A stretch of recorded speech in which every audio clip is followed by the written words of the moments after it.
say to people who don't like immigration, um, or people who think we could turn it off overnight, maybe we should focus on immigration for economic purposes and workforce. There's a lot of other immigration.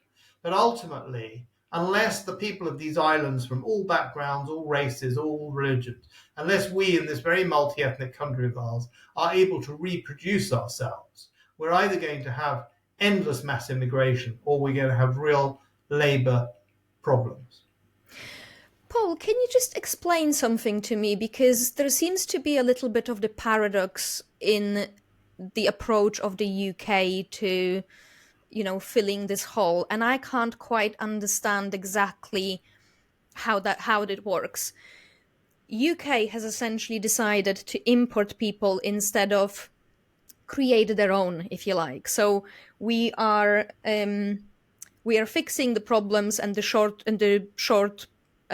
shortfalls, I suppose, of the young population by immigration, and this is supposed to be done to strengthen the economics. However, at the same time, we know, for example, that low-skilled immigration, which is what we currently have in the UK, is not a net benefit to the economy. It's a loss to the economy. So just square it up for me. I think I'm actually speaking to you from an office of a policy think tank. And if you speak to the people in think tanks, they will tell you that government ministers are constantly under pressure from industry and business. And what the industry and business leaders say is we need more labour. We can't get the labour, whether it's because Cheap too many labor. people are getting old or too many people are getting sick, which, by the way, is an issue. But our participation rate, if you look at the participation in the labour force of people of working age, is quite high historically. I'm not saying it couldn't be higher. We used to have lots of women who didn't work. We used to have mass unemployment. So by historical standards, our participation rate is still quite high. And yet people still can't get the labour. And that puts huge pressure on government.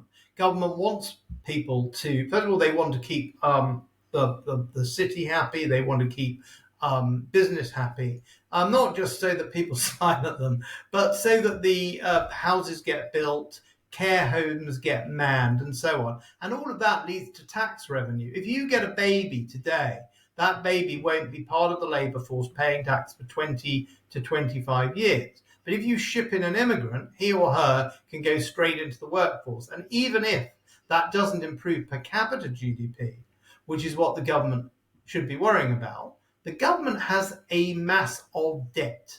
And that debt needs to be serviced not by per capita GDP, but by GDP. So in effect, it's recruiting more people into the system to support the government finances, even if overall we're a little bit worse off as a result. So Okay. all this argument about whether immigration contributes to the economy per capita or overall, I think a lot depends on who the immigrants are, of course. But I think as long as we have too few people, British-born people, coming through into the workforce, there will always be pressures on the government from the business leaders to have more and to man all these jobs. And I remember having this discussion with a former Thatcherite government minister who's obviously quite elderly now, but he, in his prime, he was, I think, both in the Thatcher and Major cabinet. And his argument was, this is nonsense. Labour will just become more expensive if we don't have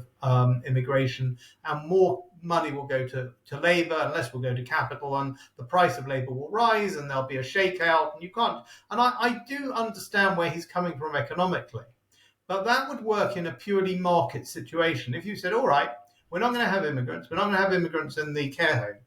Care homes will just have to put up their prices to pay the wages to attract the people. And what that ends up meaning is you effectively will have people who can't go into a care home, say, or can't have a carer come to their home. And then we will say, well, aren't we a compassionate society? Well, the answer will be under that system, no. If you are disabled or elderly and you're at home and you can't afford it, too bad. Well, we're not going to say that. You can argue about how good our care and provision are, but the market economy in this country only goes so far. And I'm not arguing against compassion. I'm simply saying that as long as we have people with those requirements, there'll be a demand for labour. And simply thinking the market will fix it in a system where we override the market for compassionate reasons is not going to cut it.